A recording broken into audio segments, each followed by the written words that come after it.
Welcome to The Lubber's Hole, a Patrick O'Brien podcast. You're with Ian. And with Mike. And we are, Mike, finally making our way, inching our way towards the culmination of one of our Patrick O'Brien favorite novels here. We are in the midst of Clarissa Oakes, also known as the Truelove. Catch us up, would you please? Where did we get to last time?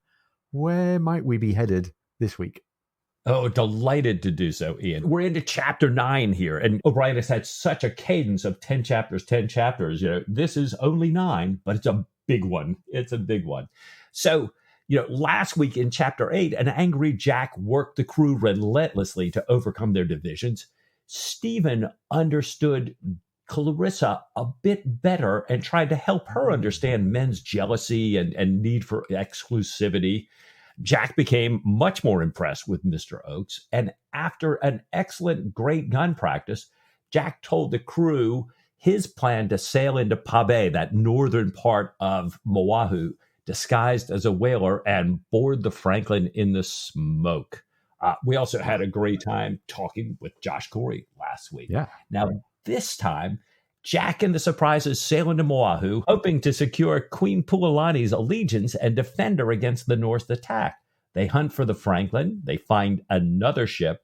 We see action once here in the beginning of chapter 9 and start to suffer and enjoy the spoils of war as we learn more about Clarissa and work towards resolving the gunroom's dilemma. Wow. All seems to be coming to a head here. Great job. Now, Mike, I want to do a little shout out to a listener here. A big hello to YouTube subscriber and serial commenter, Special Agent Fox Mulder. Hello, sir. How are you? One of our most prolific commenters I love this comment last week. We're actually not at the Lubber's Hole. We should even maybe consider renaming the episode this week. We're not the Lubber's Hole. This is the Crow's Nest, because that's the correct name for a podcast that is a shabby, down-at-heel, disguised version of its former self, which is exactly where the surprise is as we open the chapter. So well spotted for the change of situation here, Fox Mulder. Thanks very much. The text says, an old, tired, shabby whaler with a crow's nest aloft, general filth on deck, and deeply squalid sides stands into the port of Pabe, the port belonging to Kalahua, the northern chief on this island. And that's the scene as we open the chapter. Of course, the crow's nest is not really a crow's nest. It's the disguised surprise. And the shabbier master in his blackguardly black round hat, crammed up against his unshaven mate, is in fact Jack Aubrey. And the unshaven mate is Tom Pullings. And they're examining the harbour. They don't see a battery of guns on either side. They don't see a privateer. They do see what they are 100% sure is a Nootka fur trader. And of course, that's the Truelove, the eponymous ship, sitting low in the water with yards crossed and sails bent. So obviously now in pretty good shape. The point of view switches, as O'Brien loves to. We switch to Stephen and Martin, who are doing their own examination of the island, but they're at the mizzen top. They're wondering what birds and vegetation the volcanic island has to offer. They're talking about the natural history of volcanoes. Jack notices, back in the main top there, only women and children in the village. And Mike, just for a minute here, I got this chill of, are we going back to Sweeting Island and disease and smallpox? But no, there are women and children there. Wainwright had said that the village was full of people, so obviously something is afoot. Jack slides down a backstay to the quarterdeck, calls for Owen, who speaks the local language, to come and speak with the two girls who are the crew of this canoe, this local craft that's setting off now to come and meet the surprise. The girls see the surpriser's American colors, these false colors, this ruse de guerre, and they tell them that what they presume to be their friend, the Franklin, is off chasing a ship and is going to meet them in Oahu. That's the harbor belonging to Queen Puolani in the south. She says the men have gone to war. Kalahua has taken a gun and gone to eat Queen Puolani. So we know exactly where we are in the story here. Meanwhile, the Truelove lowers a boat, and we see landsmen, obviously not sailors, lowering themselves down into the stern sheets. Jack thinks this could be a moment here for a bit of deception, for a bit of a sleight of hand.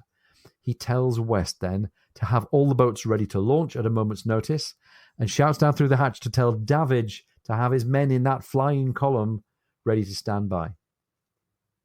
The boat that set off from the Truelove hails in what seems to be kind of an American voice, "What ship is that?" And the surprise responds with his made-up name, the Titus Oates, and asks then where Mr. Dutour is. They say he's out chasing and is going to meet them in Moahu in 3 to 4 days. So this reply is lining up with what we've heard so far from the girls in the canoe. They ask for tobacco and wine, and they get invited aboard, and now they get to realize what's actually afoot here.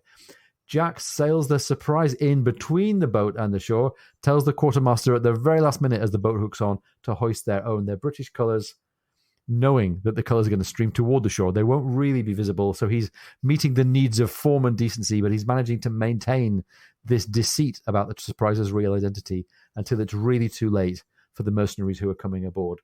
Certain forms, as Jack says, have to be observed. And Mike, the name of this made-up ship that they're describing themselves as, the Titus Oates, that's a bit of a fascinating thing to dig into, isn't it? It is. And I was shocked because I've been listening to this on audio the whole time, and I kept hearing "the tide is out." And I thought, well, that's a nice name for, an innocuous name for the ship, "the tide is out." But then I picked up the book yesterday. It's Titus Oates. And I was like, wait. And I could find no ship by this name. But not surprisingly, given the truly despicable man that is Titus Oates, 1649 to 1705, he was kind of a false English priest, a man who'd kind of made up his Cambridge diploma, who was directly responsible with one other guy, but the primary instigator of what's been called the Popish Plot, a supposed Catholic conspiracy to kill King Charles II, which, completely fabricated, resulted into the death of at least 35 innocent Catholics, a lot of very, very highly placed people. And this guy just, it's funny because, you kind of, you watch Twitter and the news today and you think, how can people just make stuff up? But apparently this has been going on for centuries. So this guy left Cambridge, no degree, lied about having one, becomes a Church of England vicar. In his first posting, he accuses a schoolmaster of sodomy with a student, hoping to get for himself the schoolmaster's post. But the charge is shown to be false. And this guy's charged with perjury, flees to London, is appointed chaplain of HMS Adventure from 1675 to 1676. He, in turn, is dismissed the service for sodomy, not put to death because he was a cleric, albeit not an actual one. And he joins a Catholic household of a duke as an Anglican chaplain to their Protestant members. Then he turns around in 1677 and joins the Catholic Church, wants to become a priest. At the same time, he starts co-authoring anti-Catholic pamphlets with somebody else. Turns out a lot of this, it's kind of like Watergate. You just follow the money. Anything he could get paid for, he was doing here. But the Catholics throw him out because he's incompetent in Latin. He's got blasphemous conversations, and he has attacks on the British monarchy. So he's attacking the Protestant king while he's a Catholic here. He returns to London. He rekindles a friendship with a guy who already has kind of been wildly anti-Catholic here. And he tells this guy that he was actually not joining the Catholics, but was there to spy on them, and has unearthed this huge plot to assassinate Charles II. Now, he's collecting all kinds of bribes and rewards along the way. And so, the two of them, Oates and his partner, write up these great conspiracy theories. They make bold acquisitions. And, a lot of people, including the king, go, I don't believe any of this stuff. But indeed, some people it catches the ear of. And there are people who really wanted to believe this or wanted it to be true, regardless of whether there was evidence or not. And Oakes has got apparently a pretty superb memory, has real dramatic performances. It appears perhaps forged a number of letters. And he ends up being given by the Privy Council a squad of soldiers to round up Jesuits, including some who had been very kind and kind of helped his ascent in the past. He claimed that the queen was working with the king's physician to poison the king. And it's wild watching this. I'll tell you, I'm getting such a sense of deja vu that, this guy would be thrown in prison, taken out, given a house and a pension, accused again, taken out, back to a pension. I mean, back and forth. It seemed like as every monarch changed, they were either putting him back in, letting them back out. He'd be pilloried. No, now he's a hero again. I did think, I hated this in a way. And I kept thinking, why? Why did O'Brien put this in here? But I did note that the last person to be put to death in this crazy conspiracy theory driven purge was a Catholic archbishop who was the primate of all Ireland. So, to death in There you go. 1681. Now, fast forward later in history, he was beatified in 1920 and canonized in 1975, becoming the first new Irish saint in about 700 years. So maybe, this Titus Oates is to point us to this Catholic archbishop. But Really wow, fascinating. what an Easter egg here, the name of this innocuous ship. Yeah, it's funny. I've always seen the name and I've connected it with exploration. I thought, oh yeah, Titus Oates, and now I realize why I had that connection. Nowhere near our timeline in the exploration of the Antarctic of the South Pole by Captain Robert Falcon Scott. One of his co-explorers was a guy called Titus Oates, who's famously the guy who went out into the snow to basically end his own life to stop the team having to look after him, with his famous quote, "I'm going outside and maybe sometime." That was a guy called, his first name wasn't Titus, but his nickname was Titus. So this explorer Titus, and I just kind of, the name rang a bell in my, oh yeah, it's the explorer, not realizing that Titus Oates reference is way afterwards our timeline, but actually this is a way better one. So Oates, the South Atlantic explorer, was given the nickname for this original guy, Titus Oates, the kind of person who gives Catholics a bad name. Right. Oh, man. Fantastic job. Well, having given us that in just one little throwaway moment, I mean, not even the name of a character, it's the name of a ship's name that is assumed by the cast for just a few seconds here, and we get all of that richness behind it. We get 3 landsmen now coming aboard the Surprise with pistols, leaving behind one of the landsmen in the boat who also has a pistol, and they don't notice the canvas strips that are disguising the Surprise's guns. They don't really notice that the whaling gear on deck is rather improbable, and they're asking again about wine and tobacco when Jax says, "West and Bondon, make sure the men get served properly, make sure they're looked after, but make sure they're kept constrained." So they're arrested. They're put in bilboes in the forehold, bilboes being an iron bar with sliding shackles. And Jack has Stephen get the other landsmen to come aboard. And they're all basically taken prisoner, taken hostage. The mercenaries there, though, there are a few seamen. The seamen who are rowing the boat here, they smoked this plot from way off. These are the original Trueloves. These are the ship's company of the Truelove who say, we knew far ahead of time. One of them introduces himself to Jack, pulls off his hat and says, "William Hoskins, sir, armourer's mate in Polycrest, now belonging to the Truelove." So he's got form with Jack going way, way back to the beginning of the canon. He says there are a score of Frenchmen in the Truelove, plus only the other one in the boat. And notices that the Trueloves, the oarsmen there, are quietly but urgently drowning this other French mercenary. And Jack says, "No, stop that. That's not a polite way to go on." Brings them aboard for grog. So all of a sudden, the tables have almost completely been turned on this bunch of Frenchmen left behind. Not quite completely, though. There's still some urgent action needed on the part of Jack. The Surprise moves closer inshore. Jack tells to Davidge with the flying column that they need to get to the road by the stream and into the mountains and head off any Frenchmen, those Frenchmen who were still nonetheless aboard the Truelove, to stop them from reaching Kalahua and his men, who might be less than a day's march away. And Mike, this first piece of action now unfolds in classic O'Brien form. It was seen all through the point of view of Jack and Stephen, all as it were through a telescope from the ship. And it's really agonizing, this very partial, this very imperfect view that we have. The Surprisers man and arm the boats. The Frenchmen in the Truelove gather their bundles and head ashore into the village toward the stream. Jack has sent Davidge ahead. He's trying to get them to head off the Frenchmen. He sends them with just those men that he can get mobilized quickly and says, "The next party of Surprisers are coming ashore behind you. They're going to catch you up." After the cutter and the gig were underway, Jack watches this little skirmish, this scuffle, this action play out from up in the foretop. The Surprisers men are all drawn out in a line because Davidge is running ahead. He's running to save his career here. The Frenchmen see them coming and start to run for the narrow gorge in the mountain along the road that's been cut for the gun. And the text says, the line was becoming still more drawn out, Davidge going like a thoroughbred. He was running not indeed for his life, but for his living, for all that made life worthwhile. The surprise is other boats land, and the second parties of men are creeping into the woods to follow up and reinforce and support Davidge's party who are ashore here. Davidge gets to the stream first as the lines of men start to converge. He crosses the stream, climbs up the far bank, and stands pretty much alone, at least in Jack's view of the scene here. He can just see Davidge standing alone, facing the three leading Frenchmen. He runs through the first with his sword, pistols the second, but is brought down, clubbed by the musket of the third Frenchman.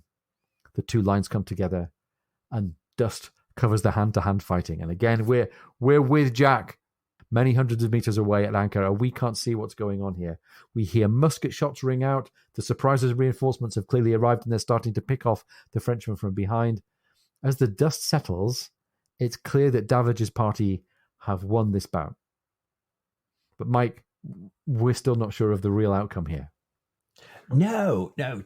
Jack takes the surprise alongside the Truelove and then goes immediately ashore with Stephen, Martin, and Owen, their Polynesian interpreter here.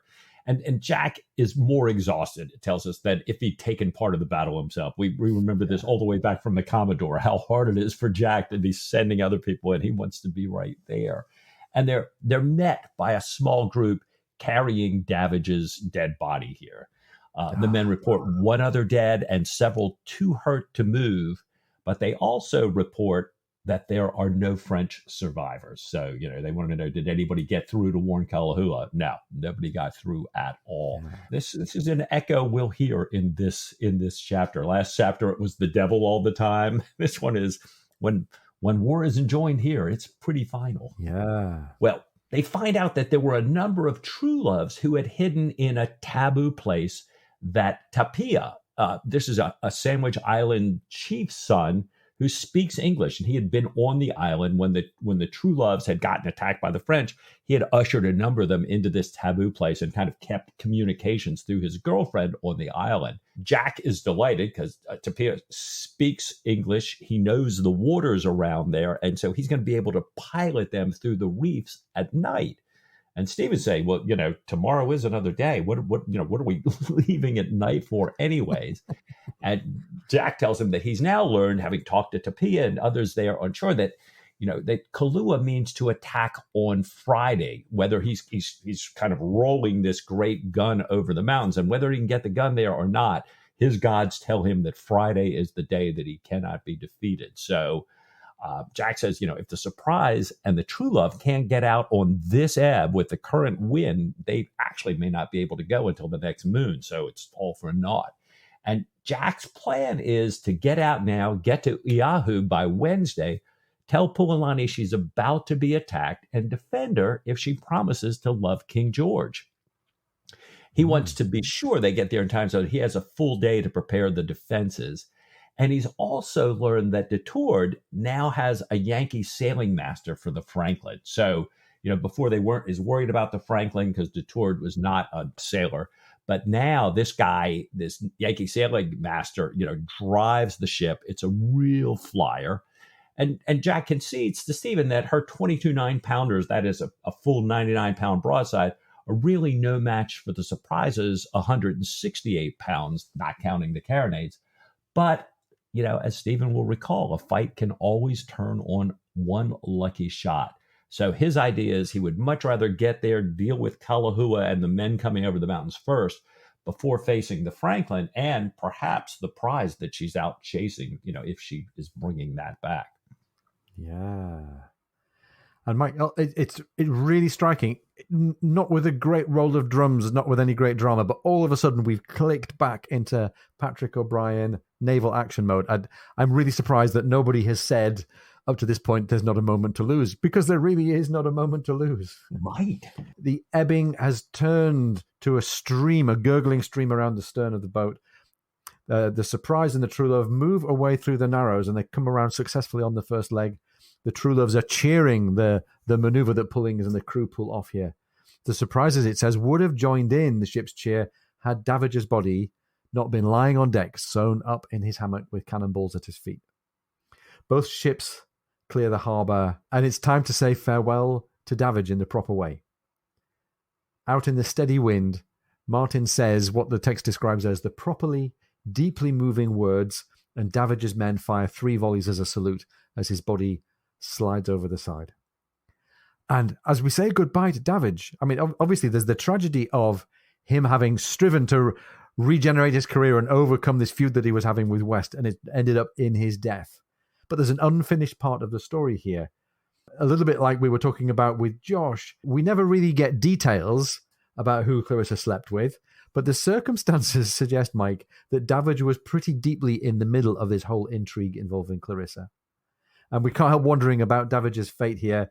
We've got, as you might say, rain falling on the just and the unjust alike. A little bit like an echo of Dylan's death in a way. And certainly, like Dylan, Davidge had been wanting to prove himself to Jack and prove himself to the Navy, fighting for his living. That evening, right after Davidge's burial, Stephen comes on deck. He says to escape the sick berth's fated heir and to step away from having to manage what he calls the shockingly neglected and mortifying wounds of the Trueloves who've come aboard ship in bad shape. And it's almost, I get this feeling that the book has turned some big corner here. It's like lots of the previous situations that we've been tolerating and intensifying aboard the Surprise have suddenly been turned around, and you get this very strong feeling that it was going into battle that's brought all of this about. So Stephen has stopped being this Zen-like counselor, this kind of Yoda figure for everybody, and he's somehow back into his role as surgeon, and he's worn out and jaded and a little bit sickened by it. His hands are still bloody even though he's washed his clothes. Jack is back in captain mode. He's no longer trying to socially engineer this fractious group of rival males. He's no longer trying to bring the ship's company and the gunroom all back together again. Warfare and seamanship are back at the top of his agenda, and he's dealing with the aftermath of the battle. That doesn't mean he's happy. He's very down and dispirited and mournful for the loss of Davidge, but he's back in what we would call regular Jack territory. Nathaniel Martin is no longer agonizing over sin and self-reflection in his sermons. We're back to Nathaniel Martin playing the traditional parson's role, saying those formal traditional rituals over his fallen shipmate.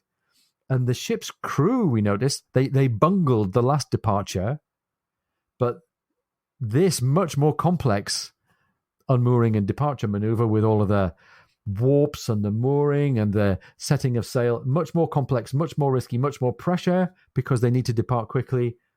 They pull it off with no mistakes. And Mike, all of a sudden, we're back in the way that we expected to be, I think. And maybe, again, a little bit thinking back to the conversation with Josh last week, maybe men on a warship somehow need warfare and the prospect of warfare to keep their social order from breaking down. And so far, Mike, it seems like the only person on board ship whose situation isn't a little bit transformed by this action is Clarissa. But to be fair, the chapter's far from over at this point. Those are great insights. It really is turning here. And O'Brien, in his true fashion, doesn't put this in caps, doesn't highlight it. He just moves on, and we're there. We're watching just as Clarissa is watching back over the taffrail. As Stephen comes up, she's staring at the phosphorescent sea, and he sits down to talk with her, as they often do. And she tells him that Oakes was grieved not to be part of the landing party. So there's kind of one thought. And she also says she's afraid that Captain Aubrey was sadly upset by the casualties from today. As you were just saying, Ian, and this is, we see this so often with Jack, that, he's completely there in battle. And afterwards, it really gets to him. And Stephen says that, in fact, the captain was, deeply upset. But like others who are used to fighting from their youth, were they, as the text says, to mourn for their companions as long as they might in civil life, they would run melancholy mad. And I thought that was an interesting little juxtaposition here. Clarissa is talking about how sad Jack is on the casualties, not that she has any reaction whatsoever. Stephen's pointing out about people who having to fight all their life. And it occurs to me, Clarissa's been fighting for her life as well all her life. And maybe she too can't quite attached to people in that way. I thought that was a fascinating, just a little moment between them. Well, Oakes is still on watch. He comes by and he wishes the doctor joy of their prize. Everybody's talking about the Truelove here. And he asks if it's true that the guns had been spiked. And Stephen tells him, yeah, all but one, that Captain Hardy, the former captain of the Truelove, and his mates were spiking it when the French killed them. And they had used steel spikes, which the Franklin's gunner couldn't deal with. So when the Franklin went chasing, they'd left her behind. Well, Oakes says the prize money couldn't come at a better time for Clarissa and him. And O'Brien tells us that Stephen observes that Oakes' earnestness in speaking brings this look of what he calls tolerant affection from Clarissa. So she's regarding Oakes, this kind of like, oh, isn't he cute the way he cares for us and me here, right? Well, it turns out that the Truelove's merchant clerk, who was now aboard the Surprise here, had told them the exact value of her cargo, which is immense. They've stored lots of her from other ships here, and the crew members are all now, as they always are, reckoning their share. Oakes says that even Emily and Sarah will get close to £9 and are currently planning to buy the doctor a blue coat lined with white, whatever the cost. Stephen, says, what, Sarah and Emily, on the ship's rolls, and Oakes informed him that the captain had rated them boys third class so that Jemmy Ducks would have their allowance, for quite some time. But now, as it turns out, it's going to work to their favor. And as Oakes and Stephen are in this conversation, there's kind of a little bit of a comic but interesting interlude with Clarissa here. Yeah, just coming back to this idea of things being returned back to normal, we have a bit of nature intervening here as Clarissa and Stephen are sitting chatting on the deck. Clarissa gives this cry. Oh, she cries out and pulls a writhing, viscous object from the front of her dress. Stephen tells her it's a flying squid and it should have 10 legs if she chooses to count them to verify that it is what he says. She says, even if it has 50 legs, it's got no business spoiling my dress. And she tosses it over the rail, but she's very kind of mild and deadpan about it. She says, fly off, sir. Whereas I think most women I know with a squid on their front would probably use more choice vocabulary than that. She really doesn't seem able to get rattled by everyday stuff like this. So meanwhile, her husband Oakes returns to his watch, and Stephen asks Clarissa if she would welcome the opportunity to return to England. And Mike, there's yet another restoration. We're going back into Stephen in spying and setting up schemes mode once again. Clarissa says about this idea of returning to England that she's only thought so far about getting away from New South Wales, and if she had, as the text says, not with great perseverance contrived to make myself so generally disliked, she could think of nothing better than sailing on and on and on.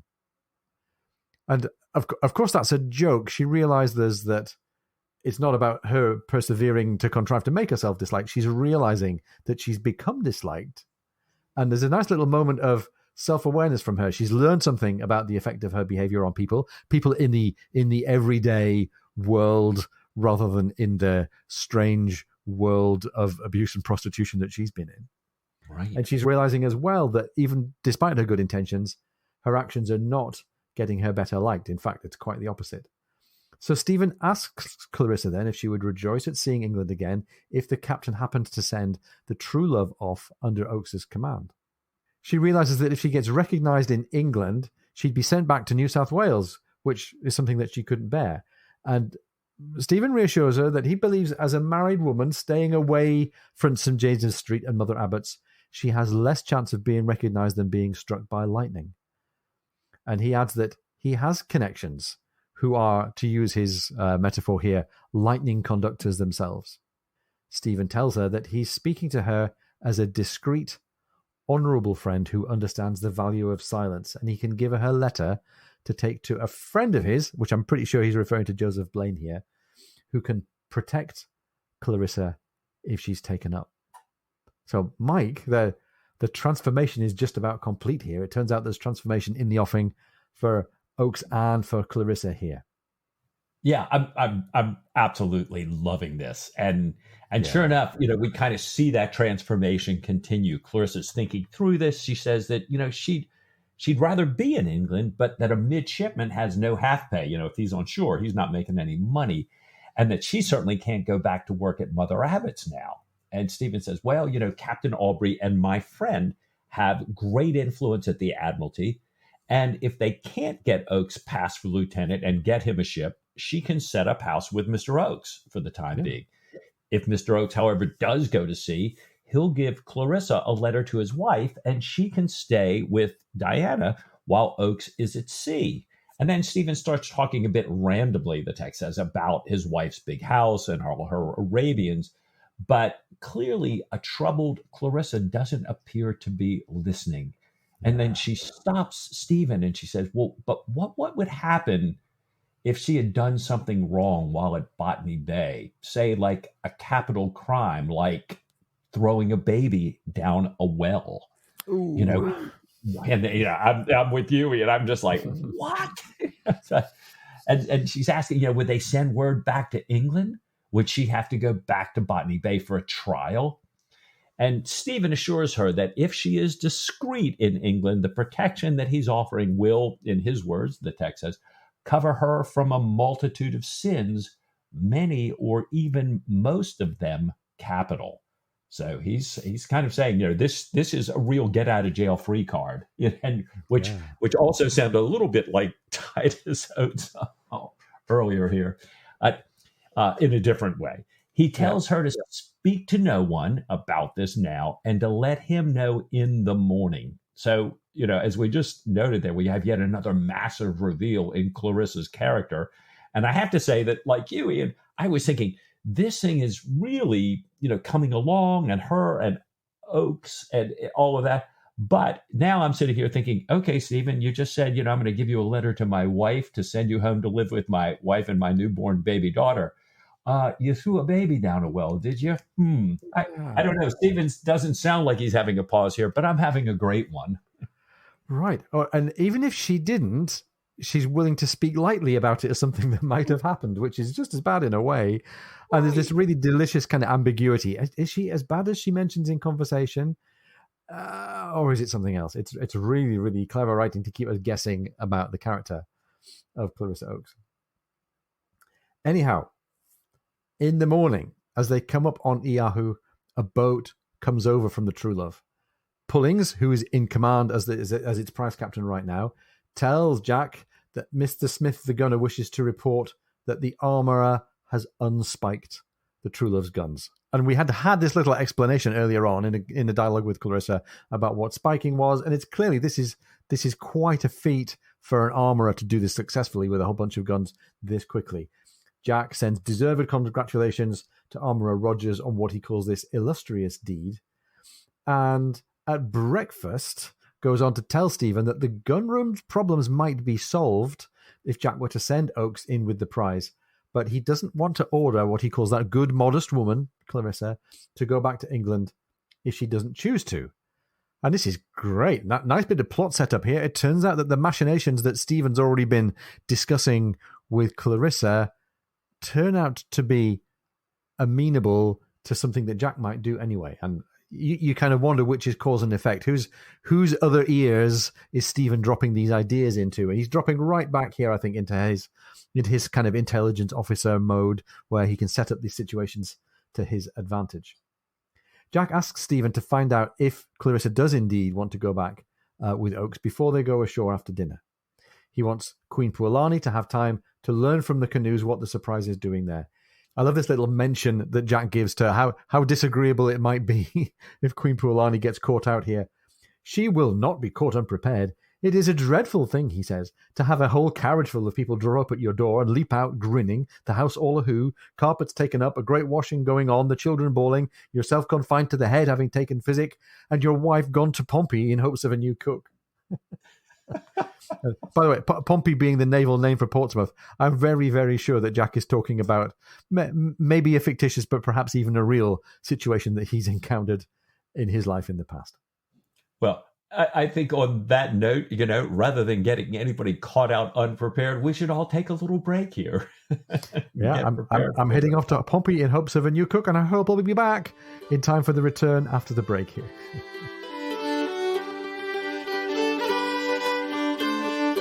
If you're enjoying the podcast, please come and join our supporters on Patreon. Go to patreon.com/lovershole.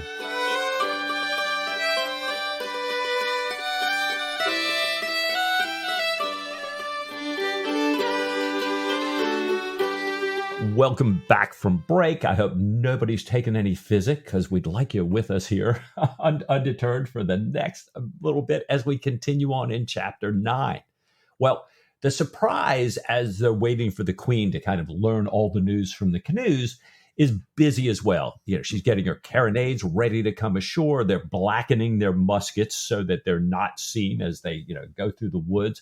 They're preparing pikes and bayonets, boarding axes, cutlasses, pistols, and murdering pieces to be used in the ambush that they're planning to set here. They gather up their medical supplies and a large store of presents for the queen and her court, along with a special gold crown piece that Jack is having strung from a sky blue ribbon. He wants to be able to give Queen Puolani the image of King George if she accepts his protection here.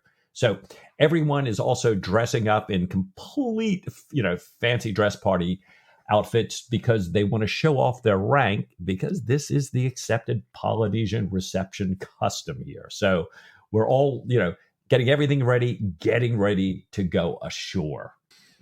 Fantastic. We've been anticipating dinners, large and small, for many, many books now, but it's nice to anticipate a dinner going ashore. I even think, Mike, as I flip backwards through the chapters of previous books, the last time we had a big set-piece dinner ashore was when Stephen and the guys in New South Wales fell out and started sticking swords in each other. So this is... right. I'm looking forward to this, but I'm kind of aware of what could kick off here. As they're all getting ready to get dressed, Clarissa comes to see Stephen. And Stephen thinks that she's doing the best that he's ever seen medically. She's been in indifferent health and he's been examining her and everything's been going on. But now she seems, back to this theme of transformation in this chapter, she seems to be in good shape in terms of her health. He's stopping the mercury that he was giving her before for what we presume was a venereal disease. She thanks him for the treatment and tells him that she would very much like to go back to England if the possibility should come up. So another little block falls into place in Stephen's scheme here. Stephen tells her that the captain wants to send Oakes in with the Truelove, but won't do that unless she's okay with it. Stephen gives her a letter for Sir Joseph Blaine, who was the friend that he'd talked about before, telling Blaine nothing about Clarissa's history and what she'd been up to and what she'd experienced in her youth, just refers to her having kept books at Mother Abbott's. He says to her that Blaine is not going to ask any impertinent questions and that she should tell Sir Joseph everything that she knows of Ledwood and Ray and their friends and the dukes and the people with the garter and the people that she'd met in these peculiar parties.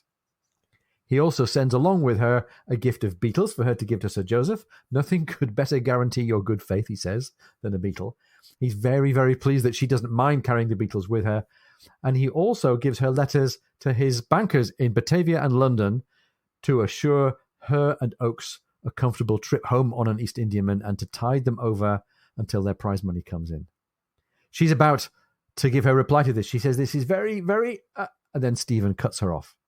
He says, a small loan between friends is no great thing. He gives her a note to Mrs. Broad at the inn and tells her exactly and explicitly how to go and conduct her visit to Sir Joseph, remembering here that until she's under Sir Joseph's protection, she's at risk perhaps of being caught up and tried and sent back to New South Wales. He also gives her, Mike, this is a big risk, I think, or at least a big sign of confidence in the situation. He gives her a letter for Diana and says that he thinks Diana, will ask Clarissa to stay with her until Stephen and the captain return from the seas. And Stephen says he hesitates to say anything about Mr. Oakes' discretion, and Clarissa says he may rely on it, since Oakes really knows nothing. He knows nothing about the details of Clarissa's background, knows nothing about the situation of her being in New South Wales, and partly because, and she's about to give another reason, which we can speculate about, but they're cut off by the calls on deck to go ashore. Clarissa helps Stephen change in a hurry. He blesses her, says thank you, arrives on deck to Jack, shouting, "Hell and death! Where is the doctor? Will no one rouse me out? That doctor." So, Mike, here we go. It's party time. Yeah.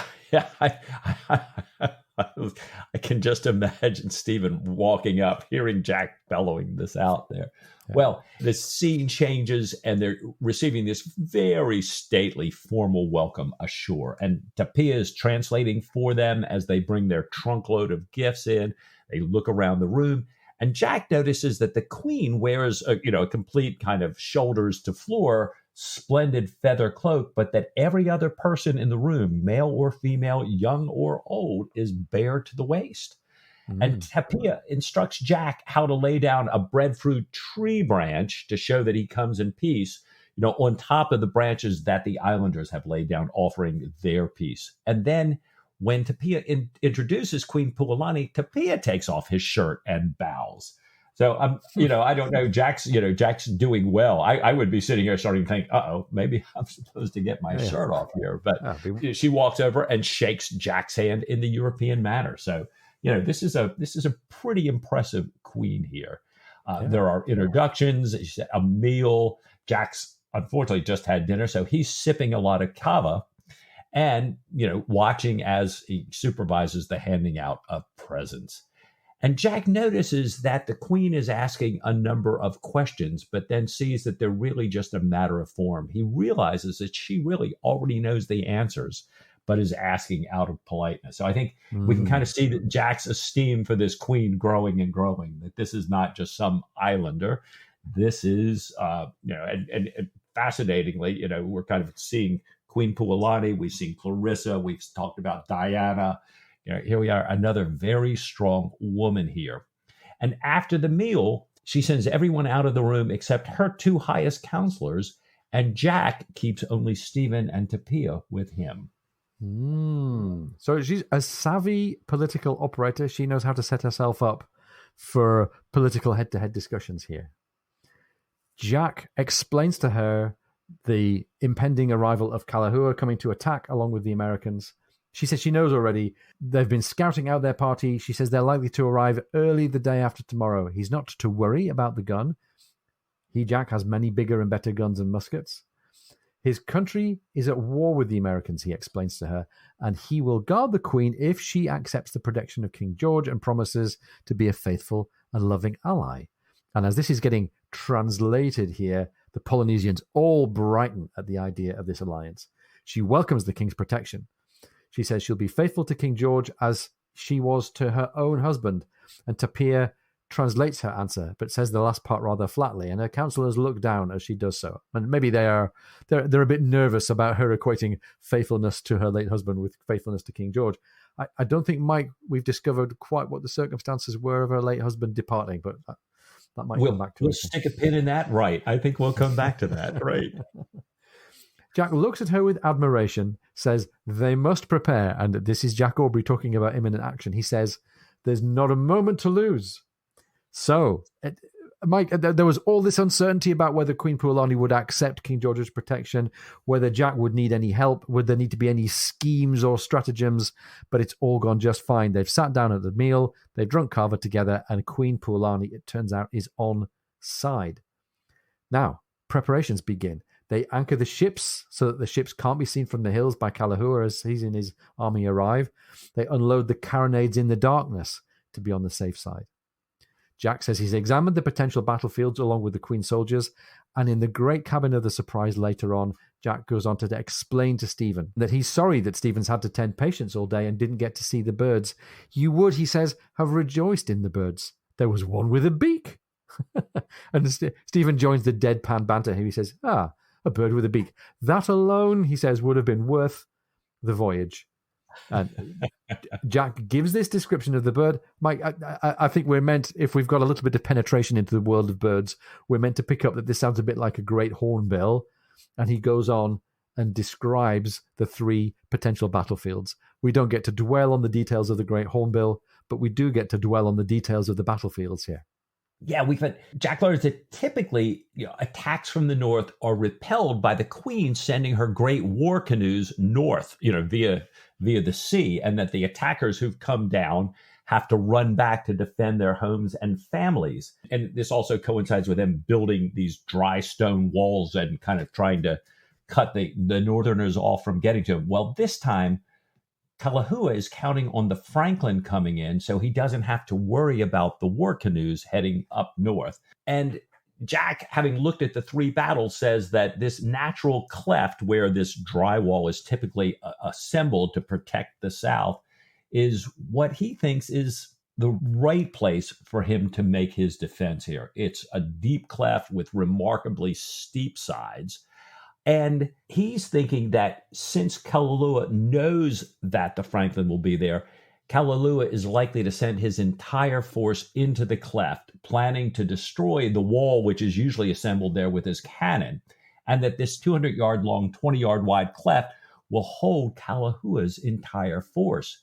With that in mind, Jack's plan is to put carronades at the north entrance, hidden by dry stone walls, and he'll draw Kalahua in with some of the Queen's men, having them run back before the firing starts.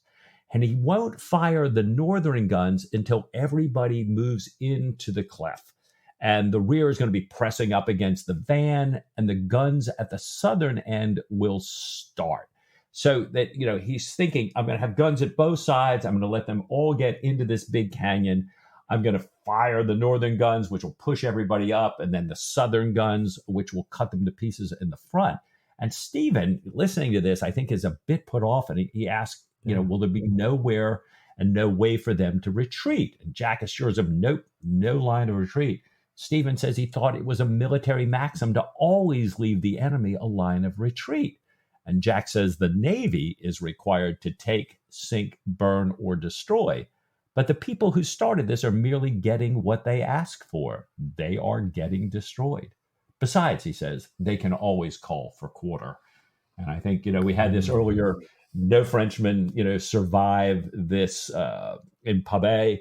Here, Jack is giving a plan where everybody gets wiped out. And I think Stevens, he doesn't say anything, but I can only imagine what's going on in his mind here. And probably is thinking, gosh, there's a good reason why you leave a line of retreat sometimes. Yeah. And it sounds like the straight go-getter military mentality of Jack here is something that's less humane than Stephen would have been hoping for. Right. And then we know Jack for. Yeah, exactly. So Jack calls for Oakes once Stephen has gone back to the sick berth and talks Oakes through what's coming next, explains that all the officers and warrant officers will be on shore sleeping in the countryside. He wants Oakes, therefore, to take command of the ship. Young Reed is going to command the prize. If the Franklin returns while this is all going on, Oakes is to engage her no closer than a quarter mile, fighting one side and not going beyond the line between the two headlands. Very detailed instructions, quite limited, quite carefully constrained rules of engagement for Oakes here. Remember, he's a fairly junior commander. He's really only still a warrant officer, but he's being given a lot of responsibility. It's great, though, that Jack is giving him some limits as to what he can do and what his responsibility extends to. Does Oakes have any questions? Oakes says, well, with respect, I didn't have a go at Pabay and that earlier attack on the Frenchman that had led to the death of Davidge. And he hasn't had a go at regaining the captain's esteem. And Jack says, it's true, I was mad. I was angry about you bringing Mrs. Oakes aboard, but you've behaved in a seaman-like, officer-like fashion, and Jack intends to make Oakes the prize master of the Truelove with orders to take her to Batavia if Oakes feels competent to command her. And again, we've seen this before, Jack really carefully choosing his moments to motivate his people with a really well-chosen moment to give them a step up in command and give them a reward for good behavior up to this point. And Oakes, of course, is grateful for this. Jack is going to make him an acting lieutenant and send some master mariners along to stand their own watch aboard the Truelove and to keep their own navigational reckoning to assist Oakes. And maybe he has a slightly lower confidence in Oakes's command of mathematics and navigation here. He's also going to make Oakes an advance on prize money to get him and his wife home from Batavia. And Mike, I'm not quite sure whether Jack and Stephen are coordinated here or whether the two of them independently are planning to advance a little something for Mr. and Mrs. Oakes. He sent Oakes over to the Truelove then to get acquainted with his expected future command, to get acquainted with the ship and her people. And we learn that Oakes is almost laughing with pleasure and says, can I tell my wife first? Nice. Well, with all the work done ashore, the men returned to the surprised to be taken off by Puolani's canoes first thing in the morning. And at supper, Jack tells Stephen how amazed and delighted Oakes has been. And I think Jack is also sort of amazed and delighted. He says Clarissa had not told him anything, though she must have known from Stephen's earlier questions what Jack had in mind. And Stephen says just how much he values Clarissa, what a jewel of a woman she is. Then Jack asks Stephen what he thinks of Puolani. Stephen says she's a magnificently queenly woman, a Juno. And Juno is quite the reference here. This is a Roman goddess who, besides being married to the king of the gods, so she's the queen of the gods, is also seen as a warrior, seen as a protector of the state, seen as a protector of woman, seen as the fertility. She rolls a lot of the other goddesses, if you will, up into one here. But so she's a Juno, very high praise, but that he hopes that she doesn't have Juno's fits of temper. So again, interesting from Stephen's perspective here. Yeah. Well, Jack says that he thinks she's very kind. She's offered to make a house just for him, though he plans to sleep near the battle site.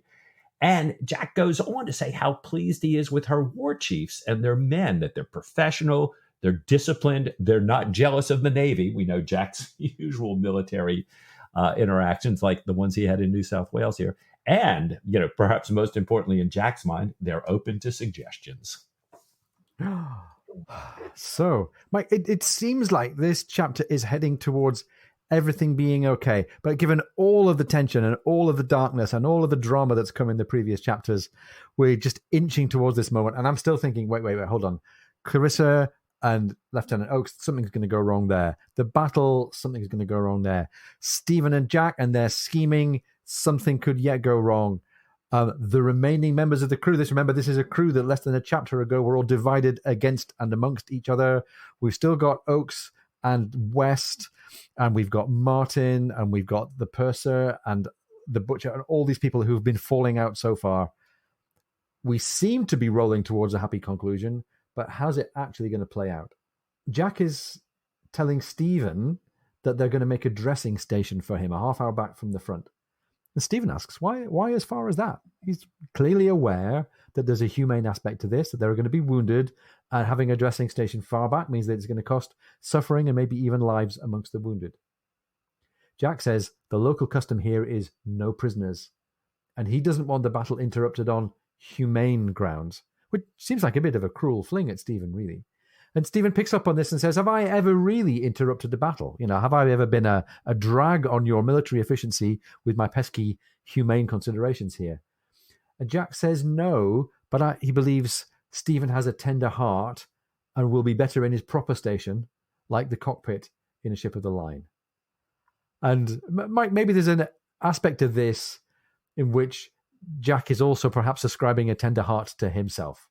Maybe Jack is realizing for himself that he has a tender heart, and he's steeling himself by the way he's laying out this battle to go ahead and tolerate the casualties and the bloodletting and the death in order to get done what he knows he needs to get done. He's setting aside his own tender heart, maybe, for the sake of getting the battle. He's setting aside the consequences, and he's thinking, I don't want to put Stephen through that. Maybe the half-hour distance is actually a bit of a kind gesture towards his friend to keep him away from the immediate bloodshed. And maybe he also wants to keep Stephen away for his own safety as well, because if the battle is going to be that bloody, if the whole channeling and the defiling and the guns and the narrow entry there, if that doesn't work out, there could be widespread bloodshed, and Stephen himself could be at risk here. Yeah. I couldn't help but feel, we're coming to sort of our end of part one, that, like you were saying a minute ago, Ian, it looks like it's all going to go well, but this kind of made me pause. I thought, on the one hand, very tender moment with Jack and Stephen. On the other hand, could be an ominous sign that says, what if we misjudge this? What if we get, overrun? What if they flank them? What if something happens? We're keeping Stephen a half hour back. Who would want to bring the wounded a half hour back? This just, worried me a little bit. So I'm really looking forward to part two of this as we find out. So what happens in this battle? Where do we go with this? Where do we go with, what happens with Oaks and Clarissa, what happened? We got so much going on here. It's set up so nicely and with this ominous note. Yeah, and even still a possibility for a falling out between Jack and Stephen over this humane stuff. Let's remember, O'Brien likes to bring us back full circle. At the beginning of the book, Jack and Stephen were at loggerheads over the departure with Clarissa and Padine from New South Wales, and they were not on the best of terms. And, you think, oh my gosh, are they about to get set against each other again? Clarissa, Oaks, West, Reed, Pullings, Jack, Stephen, Queen Puolani. How are they all going to fare? Mike, it seems to me that there might only be one thing for it.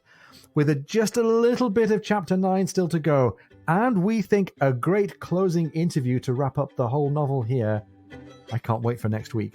What do you say to just a tiny bit more Patrick O'Brien? Oh, I would like that of all things.